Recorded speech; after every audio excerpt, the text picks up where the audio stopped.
आखिर कौन था वह? आधुनिक समय में भूत प्रेत अंधविश्वास के प्रतीक के रूप में देखे जाते हैं, पर कुछ लोग ऐसे भी हैं जो भूत प्रेतों के अस्तित्व को नकार नहीं सकते।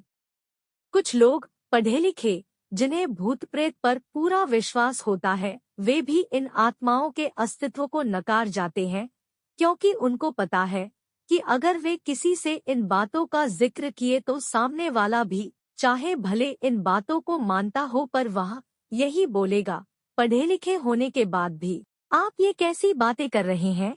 और इस प्रश्न का उत्तर देने और लोगों के सामने अपने को गंवारू समझे जाने से बचने के लिए लोग इन बातों का जिक्र करने से बचते हैं।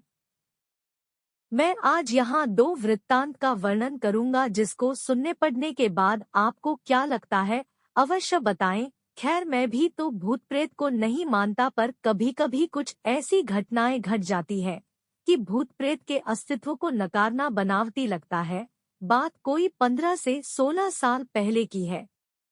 मैं जिस जगह पर काम करता था वहीं पास में एक फ्लैट किराए पर लिया था। इस फ्लैट में मैं अकेले रहता था, हाँ, पर कभी कभी कोई मित्र संबंधी आदि भी आते रहते थे। इस फ्लैट में एक बड़ा सा हॉल था और इसी हॉल से संबंध एक बाथरूम और रसोई घर।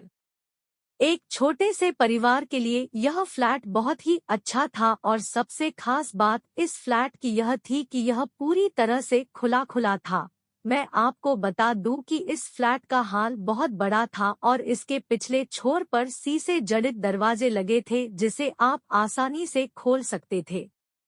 पर मैं इस हॉल के पिछले भाग को बहुत कम ही खोलता था, क्योंकि कभी कभी भूल बस अगर यह खुला रह गया तो बंदर आदि आसानी से घर में आ जाते थे और बहुत सारा सामान इधर उधर कर देते हैं। आप सोच रहे होंगे कि बंदर आदि कहाँ से आते होंगे, तो मैं आप लोगों को बताना भूल गया कि यह हमारी बिल्डिंग एकदम से एक सुनसान किनारे पर थी और इसके अगल बगल में बहुत सारे पेड़ पौधे, जंगली झाड़ियाँ आदि थी।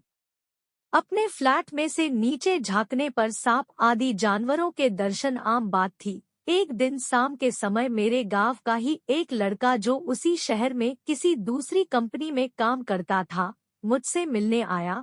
मैंने उससे कहा कि आज तुम यहीं रुक जाओ और सुबह यहीं से ड्यूटी चले जाना, पर वह बोला कि मेरी ड्यूटी सुबह 7 बजे से होती है, इसलिए मुझे 5 बजे जगना पड़ेगा और आप तो 7 से 8 बजे तक सोए रहते हैं, तो कहीं मैं भी सोया रह गया तो मेरी ड्यूटी नहीं हो पाएगी।